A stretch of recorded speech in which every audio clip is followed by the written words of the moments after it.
Assalamualaikum warahmatullahi wabarakatuh. SCADA, apa itu SCADA? Supervisory Control and Data Acquisition. Sistem SCADA adalah kumpulan komponen software dan hardware yang mempunyai fungsi untuk mengawasi dan mengontrol secara lokal. SCADA ini berfungsi untuk memeriksa, mengumpulkan, dan memproses data secara real time. HMI ini kan, kalau HMI ini dia itu memfasilitasi interaksi perangkat yang ada di lapangan ya, seperti pompa, kemudian sensor, kemudian valve itu dan lain-lain itu untuk terhubung dengan PLC. Jadi kita bisa mengontrol sesuatu komponen di lapangan itu dengan HMI, di mana perintah itu akan dieksekusi oleh PLC. Untuk SCADA itu juga mempunyai fungsi seperti HMI ya. SCADA juga memiliki kemampuan untuk record data, kemudian bisa dijadikan sebagai histori dari sebuah sistem ini. Nah, desain dari struktur sistem SCADA ini dimulai dengan RTU ataupun PLC seperti itu ya. Nah, di mana RTU atau PLC itu sebagai controller yang berkomunikasi dengan hardware-hardware yang ada di lapangan kayak gitu. Kemudian dari data yang diperoleh dari PLC akan diteruskan ke komputer SCADA. Dari data itu, software SCADA akan menampilkan semua data itu di komputer. Nah, dari data inilah operator ataupun mengetahui ya jalannya produksi yang ada, kemudian juga bisa mengambil tindakan atas apa yang terjadi di lapangan kayak gitu. Untuk software SCADA sendiri ada beberapa ya. Kemudian untuk softwarenya sendiri, yang pertama adalah software SCADA real time. Ini adalah tulang punggung softwarenya itu di sini. Kemudian ada HMI atau Human Machine Interface. Human Machine Interface ini untuk memudahkan operator atau dispatcher untuk mengoperasikan software SCADA tadi. Kemudian ada EMS atau DMS, ini untuk analisis, dan juga OS dan security. Nah, ini macam-macam software sistem SCADA real time yang banyak dipakai di Indonesia. Ada CTEK, ada Sevox, ada iFix, ini punya GE ya, iFix punya GE. Kemudian ada Survalent, ini punya Scout. Dan ada Sinaut, Sinaut ini punya Siemens, Power CC. Kemudian ada Etera, Etera ini punya Alstom. Kemudian ada juga OPC Server. Masing-masing produk, masing-masing merek ini punya karakteristik sendiri-sendiri. Ada WinCC, kemudian ada iFix, ada JX Supervisor, VT SCADA, dan juga Wonderware, dan lain lagi. Termasuk juga tadi media penyimpanan sendiri-sendiri. Contohnya kalau kayak Etera, Etera ini punya Alstom, dia itu media penyimpanannya tape. Kalau Sinaut itu media penyimpanannya pakai NAS, Network Attached Storage, macam-macam. Pokoknya setiap merek itu ada karakteristik yang punya karakteristik sendiri-sendiri. Kemudian untuk operating system itu di PLN itu ada 3 yang dipakai, yaitu Windows, Linux, dan Unix. Tidak semuanya itu seragam, itu enggak, pasti ada yang berbeda. Jadi kalau di server itu rata-rata pakai Unix server ya, pakai Unix. Di sini ada kelebihan dan kekurangan juga ini. Kalau Unix ini hardware-nya harus spesifik, spare part-nya susah. Jadi hardware-nya itu harus sesuai dengan software. Kalau misalnya pakai compact True 64 itu ya, jadi hardware-nya juga harus dari sana juga. Nggak bisa misalnya hard disk kita rusak, kita ganti dengan membeli di pasaran, itu nggak bisa. Jadi kita harus bergantung ke vendor. Kemudian juga susah untuk mengoperasikan kalau Unix. Jadi butuh SDM kompetensi tinggi. Tapi stabilitasnya tinggi. Kalau mau diajak jalan 24 jam sehari, 7 hari seminggu, 30 hari sebulan, 365 hari setahun, ini lancar-lancar aja Unix. Dan kemudian tahan virus, ini jelas karena pengguna Unix juga sangat sedikit. Kemudian ada juga Windows. Nah, Windows ini adalah OS yang dipakai untuk dispatcher atau operator. Pertimbangannya yaitu karena mudah mengoperasikan, kemudian spare part-nya mudah, tapi lisensi software-nya mahal. Jelas ya, karena Windows yang dipakai di dispatcher ataupun operator itu custom ya, custom Windows. Dan tapi ini rentan terhadap virus. Kemudian yang ketiga ini adalah Linux. Ini adalah jalan tengah untuk antara Windows dan Unix. Yang memakai Linux ini biasanya di mini SCADA. Artinya SCADA level 1 atau SCADA yang baru terbentuk. Jadi karena di sana itu lebih murah ya, gratis, tidak lisensinya juga tidak perlu ya. Kemudian biasanya cukup tinggi. Jadi ini adalah 3 pilihan OS yang ada di PLN. Kalau server biasanya pakai Unix. Tapi kalau untuk workstation itu Windows ataupun Linux. produk masing-masing merek ini punya karakteristik sendiri-sendiri. Pengertian SCADA System atau Supervisory Control and Data Acquisition. Nah, apa sih sebenarnya SCADA itu? Jadi SCADA adalah secara sederhana adalah kumpulan software dan hardware yang membentuk sebuah sistem kesatuan yang dapat mengawasi atau supervise, mengendalikan atau controlling, dan mengakuisisi data dalam sebuah proses kendali atau plan. Jadi sederhananya, sebuah SCADA adalah kumpulan dari software dan hardware yang membentuk sebuah sistem kesatuan yang dapat melakukan fungsi pengawasan atau supervising, pengendalian atau controlling, dan dapat melakukan fungsi akuisisi data ya dalam sebuah proses kendali atau plan. Nah, SCADA ini juga berfungsi untuk memeriksa, kemudian mengambil data dan memprosesnya secara real time.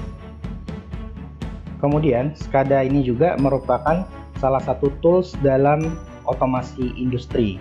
Nah, bagian-bagian pada SCADA yang pertama adalah sensor dan aktuator. Nah, sensor dan aktuator ini berada di lapangan, maka kita sebut dengan field device ya. Nah, kemudian bagian yang kedua adalah Remote Terminal Unit atau RTU, atau kita juga bisa menggunakan yang disebut dengan PLC atau Programmable Logic Controller. Bagian yang ketiga yang harus ada dalam SCADA system adalah sebuah sistem komunikasi ya.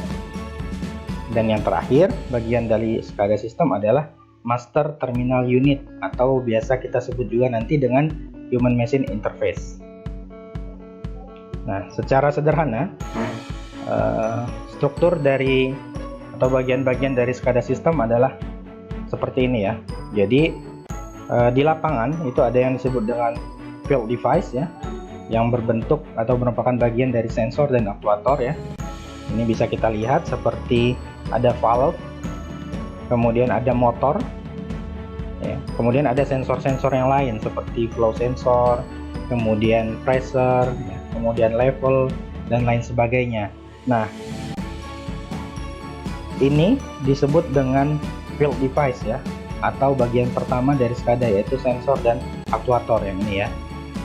Nah, kemudian bagian yang kedua adalah RTU atau PLC. Nah, jadi bagian yang kedua adalah PLC di sini. Kemudian bagian yang ketiga adalah sistem komunikasi. Nah, di sini sistem komunikasi ya antara PLC juga dengan HMI-nya nanti. Nah, ini disebut dengan sistem komunikasi. Kemudian bagian yang terakhir yaitu MTU atau Master Terminal Unit.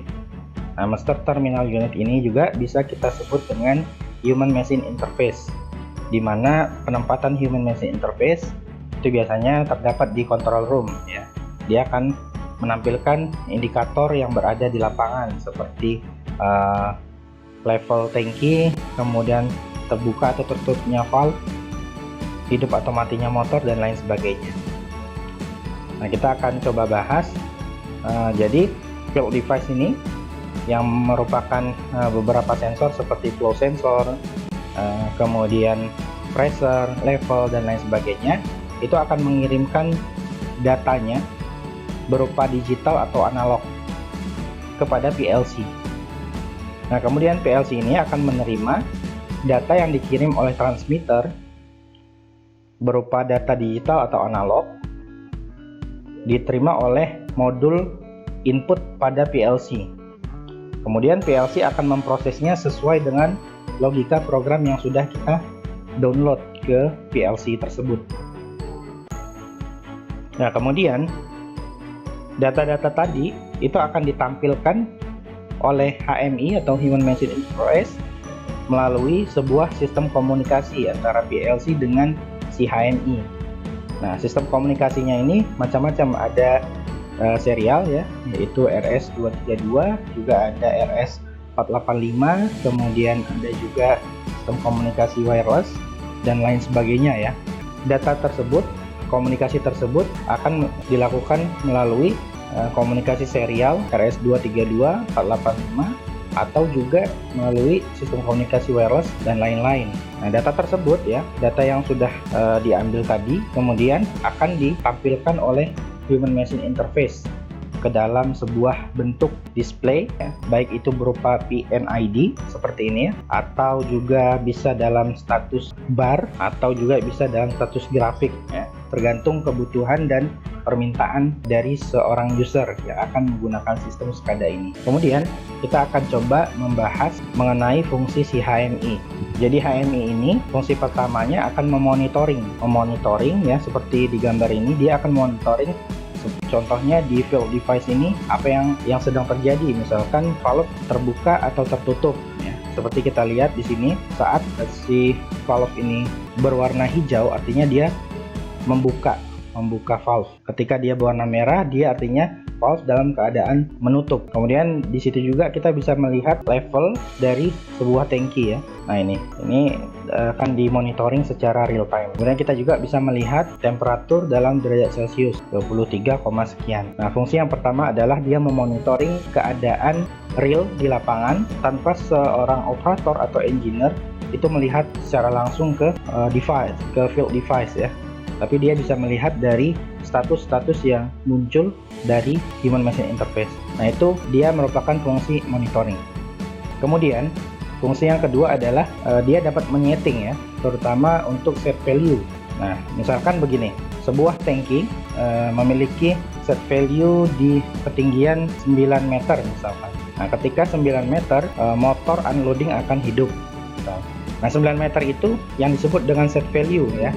Nah, ini bisa disetting dari sebuah human machine interface. Tapi penyetingan ini dilakukan sesuai dengan level security. Maksud level security itu adalah misalkan operator dia tidak akan bisa merubah sebuah set value. Yang bisa merubah set value hanyalah seorang engineer. Maka ketika dia login dalam sebuah sistem human machine interface, dia akan melakukan login system ya. Login system yang akan membedakan levelnya. Apakah dia level operator, apakah dia level engineer. Kemudian fungsi yang ketiga yaitu take action ya, atau memberikan perintah.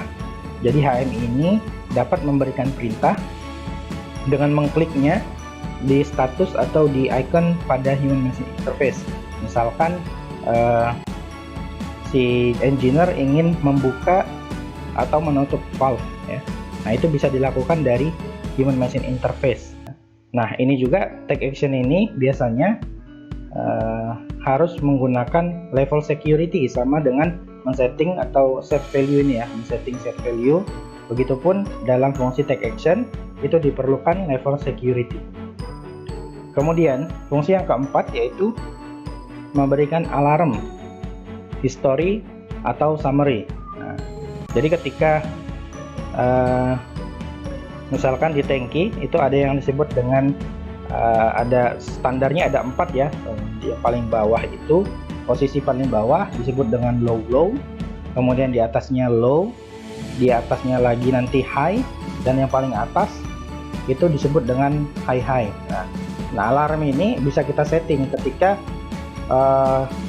tangki minyak itu mengenai level atau set value-nya high atau high, maka alarm akan berbunyi.